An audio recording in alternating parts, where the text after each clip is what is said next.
अस्सलामुअलैकुम मेरे भाइयों। मार्केट को देखते हैं। मार्केट ने तो एकदम से वो सब कुछ अपसाइड डाउन कर दिया है। तो मार्केट क्रैशिंग के एक फेज में चल रही है। तो आज की वीडियो में हम डिस्कस करेंगे कि फंडामेंटली मार्केट को जो टेम्पर किया जा रहा है ना, ये क्या क्या पॉसिबिलिटीज है, कहां पे मार्केट आ सकती है। और मुझे पता है इस टाइम पे आप परेशान बैठे हुए हो या लॉस में होगे या अभी वेट कर रहे होगे कि बाइंग करूं ना करूं। तो ये सारी चीजें आज की वीडियो में मैं इंशाल्लाह आपको क्लियर करूंगा। वीडियो को लाजमी एंड तक देखना ताकि आप चीजों को समझ के सेंसिबली अच्छे डिसीजन ले सको। और इसी के साथ साथ वीडियो को लाजमी थम्स अप कर दीजिएगा। सबसे पहले तो मेरे भाइयों एक चीज आप सोचो, देखो मार्केट जब भी रिकवरी फेज में जाती है ना, हमेशा फंडामेंटली उस टाइम पे ही क्यों इशू आता है। ये सीजी और सैम वाला जो इशू चल रहा है इसको छोड़ दो। मतलब यार वो दो बहुत बड़ी एक पावर्स है, ठीक है ना। सीजी सैम का कुछ कर सकता है ना, वो एक्सचेंजेस का एक दूसरे का कुछ कर सकते हैं। ये जो कंट्राडिक्शन चल रही है ना, ये अगर हम इसको समराइज करें न्यूट्रली होके, ना हम सैम को सपोर्ट करें ना हम सीजी को सपोर्ट करें, तो ये दोनों जो चीजें है ना वो ट्रांसपेरेंसी के लिए है, ठीक है। मतलब मार्केट में ये दोनों जो है ना वो एक बेटरमेंट के लिए है। मार्केट में ट्रांसपेरेंसी दोनों लाना चाहते हैं और दोनों एक दूसरे को इस चीज पे क्रिटिसाइज कर रहे हैं। तो इस चीज को अगर हम छोड़े ना, बाकी ये चीज देखो कि हमेशा फंडामेंटली मार्केट उस टाइम पे वीक होती है जब मार्केट अपने रिकवरी फेज में होती है। लास्ट टाइम भी जब हम $22,000 पे आए, फंडामेंटली मार्केट वीक हुई। इस टाइम भी 22 पे आए, फंडामेंटली मार्केट वीक हुई।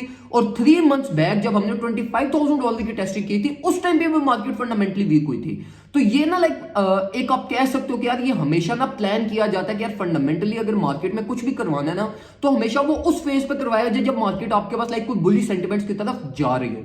अब ये तो बात होगी कि यार फंडामेंटली, अब देखो जब फंडामेंटली मार्केट का इंपैक्ट पड़ता है ना, तो फिर आप कुछ भी नहीं कर सकते, ठीक है। फिर आप एक्सपेक्ट द अनएक्सपेक्टेड, फिर कुछ भी नहीं हो सकता। फिर ना टेक्निकल एनालिसिस वर्क करता है, ना एस्ट्रोलॉजी वर्क करती है, ना कोई और चीज वर्क करती है, ठीक है। तो ये स्ट्रेट फॉरवर्ड सब लोगों को पता है। तो इस चीज से बचा कैसे जाता है? वो बचा जाता है रिस्क मैनेजमेंट से और पोर्टफोलियो मैनेजमेंट से, जो मैं आपको वो अपनी हर वीडियो में आपके सामने पिटता हूं कि भाई रिस्क मैनेजमेंट, पोर्टफोलियो मैनेजमेंट लाजमी किया करो। मत अपना सारा बैलेंस एक ट्रेड या एक स्पॉट एक्युमुलेशन पे थ्रो इन किया करो। हमेशा अपने पोर्टफोलियो में वर्स्ट केस पॉसिबल सिनेरियोज के लिए बैलेंस रखा करो, तब भी आप सर्वाइव कर सकोगे, वरना सर्वाइविंग बहुत मुश्किल हो जाएगी आपके लिए।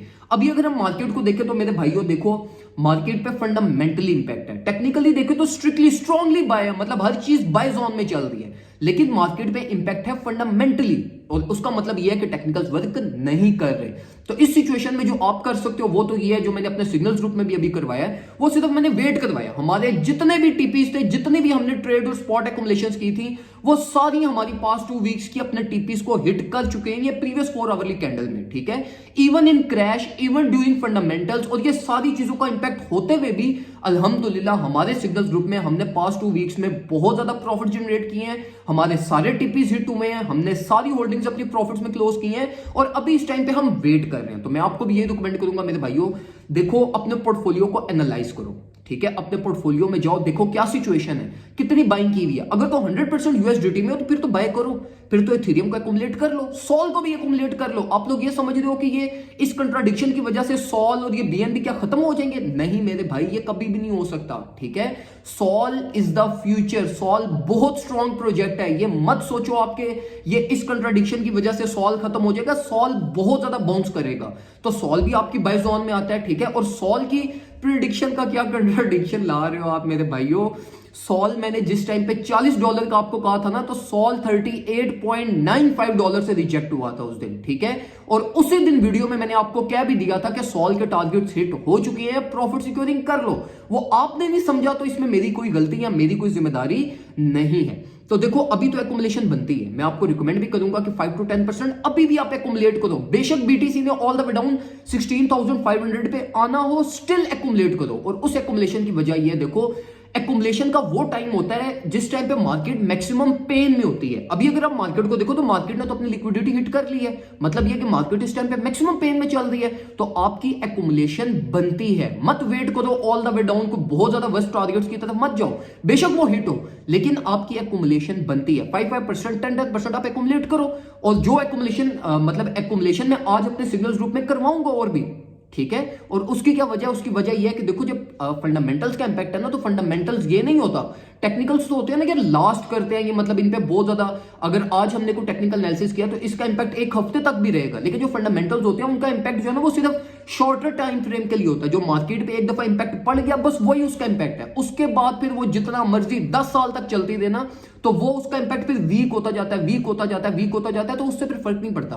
तो इसलिए अभी आप एकुमुलेट करना चाहो 5 to 10% आप करो एकुमुलेट। फ्यूचर्स ट्रेडिंग में भी अगर आप जाना चाहो लेकिन एक प्रॉपर रिस्क मैनेजमेंट और एक अच्छा सेटअप बना के कोई स्विंग सेटअप की तरफ जाना चाहो आप उसमें भी जा सकते हो। ऑल्ट कॉइन्स आप एकुमुलेट कर सकते हो, बीएनबी आप एकुमुलेट कर सकते हो। बीएनबी मैंने भी 312 पे बाय की है, 317 पे आ गया, मैंने कुछ 6-7 बीएनबी बाय किए तो वो मैं अभी होल्ड पे रखे हुए हैं, ठीक है। तो वो मैं ऑल द वे अब मैं मतलब उसके लिए मैं परेशान नहीं हूं। मैंने अभी ये थोड़ी देर पहले सॉल को भी मैंने एकुमुलेट किया है, ठीक है। सॉल को मैंने 22 पे एकुमुलेट किया है, अभी मैं इसको फर्दर ऑन भी एकुमुलेट करूंगा, ठीक है। तो इनको मतलब मार्केट है ना, ठीक है, तो मार्केट को मार्केट लेकर चलो, मत अपने ऊपर पर्सनली करो, मत अपने पोर्टफोलियो के ऊपर इसको ज्यादा हावी करो, मार्केट को मार्केट लेकर चलो, थोड़े थोड़े प्रॉफिट्स बनाओ, जैसे मार्केट चल रही है आप भी उसी के साथ चलते जाओ, ठीक है।